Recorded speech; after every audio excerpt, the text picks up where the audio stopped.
Vous savez, ce qui construit l'estime de soi, c'est d'abord, quand je suis un petit enfant, de recevoir ce qu'on appelle un amour inconditionnel. Est-ce que mes parents, la famille dans laquelle je vivais, m'ont fait évoluer dans ce bain d'amour inconditionnel qui est ce sentiment que j'ai qu'on m'aime, même si je suis polisson, même si j'ai des mauvaises notes à l'école et que je peux prendre des risques, on ne me punira pas d'avoir échoué. On accepte que je fasse des choses, que je tente. Ça, c'est un socle très important à l'estime de soi, mais après il y a tous les aspects éducatifs aussi. C'est est-ce que mes parents valorisaient mes réussites, est-ce qu'ils me critiquaient toujours quand j'échouais, ou au contraire, est-ce qu'ils étaient compréhensifs envers mes échecs? Et le troisième point très important, c'est comment mes parents se comportaient eux-mêmes. Est-ce qu'ils étaient toujours dans le doute, dans l'inquiétude de ce que vont penser les voisins, du jugement social? Est-ce qu'ils avaient peur d'agir? Lorsqu'on a commencé à travailler sur l'estime de soi, c'était dans les années 60, à peu près 60-70, donc ça fait un petit moment maintenant, on s'est aperçu qu'il y avait quand même en gros deux sortes de personnes. Les personnes à haute estime d'elles-mêmes, qui avaient une idée positive, par exemple quand on leur demandait de dire quelles étaient leurs qualités, elles y arrivaient. Elles arrivaient à dire, moi je suis entreprenant, plutôt courageux, franc, etc.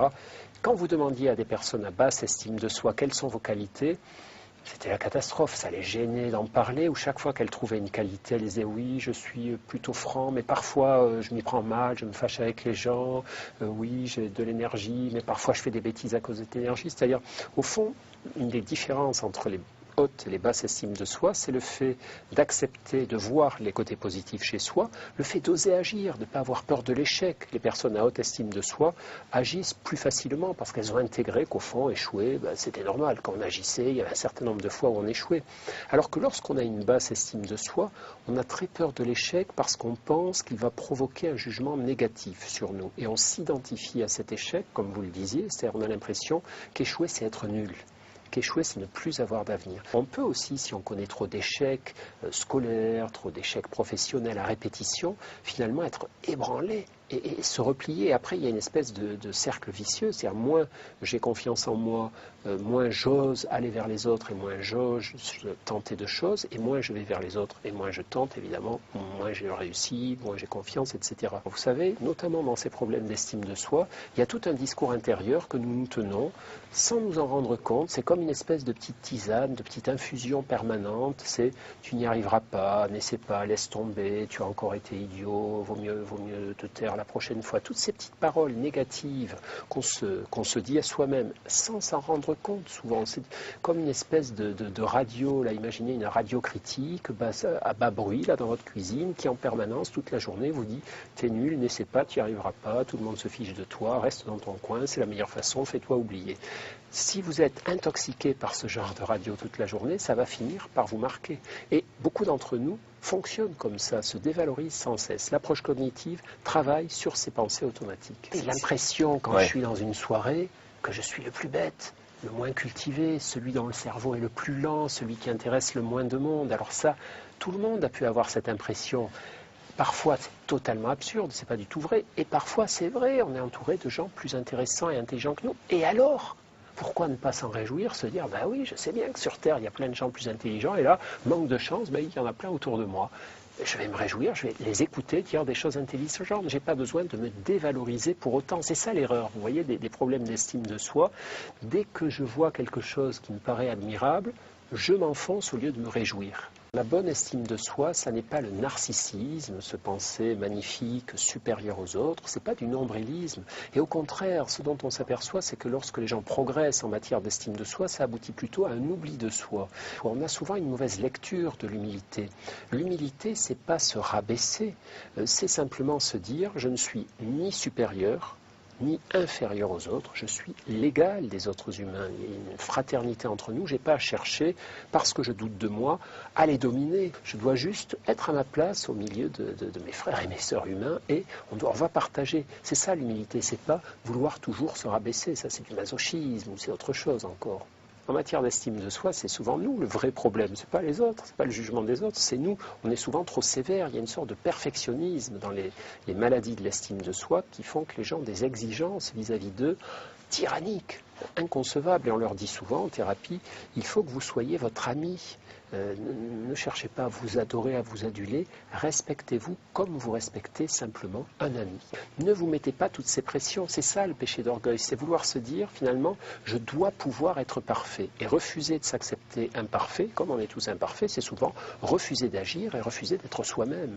La perfection, c'est une défense, c'est une protection. N'agir qu'à coup sûr. Beaucoup de gens aimeraient ne pouvoir agir qu'à coup sûr. Des jeunes garçons qui sont amoureux d'une fille rêveraient qu'à chaque fois qu'ils vont vers la fille qui leur plaît, elle leur dise oui, mais c'est pas comme ça dans la vie. Parfois on nous dit non, et c'est normal. Donc si je ne veux agir qu'à coup sûr, de façon parfaite, je vais avoir beaucoup de soucis et je vais souvent renoncer à agir. C'est ça le pire. On est dans une société qui met des pressions terribles sur l'apparence, sur la performance, sur la possession de biens matériels, au travers des publicités, au travers de tout ce qui nous imprègne. Et ça fragilise nos estimes de nous-mêmes. Ça nous fait croire qu'on est quelqu'un de bien, que si on a tel statut, tel outil de statut social, ça nous fait croire qu'on est quelqu'un de bien, que si on a les dents blanches et droites, si on a tel ou tel type de vêtements, ça nous fait croire qu'on est quelqu'un de bien, que si finalement on est performant, c'est-à-dire si on a un métier brillant, si on attire les autres vers nous, c'est des mensonges, c'est la folie comparative.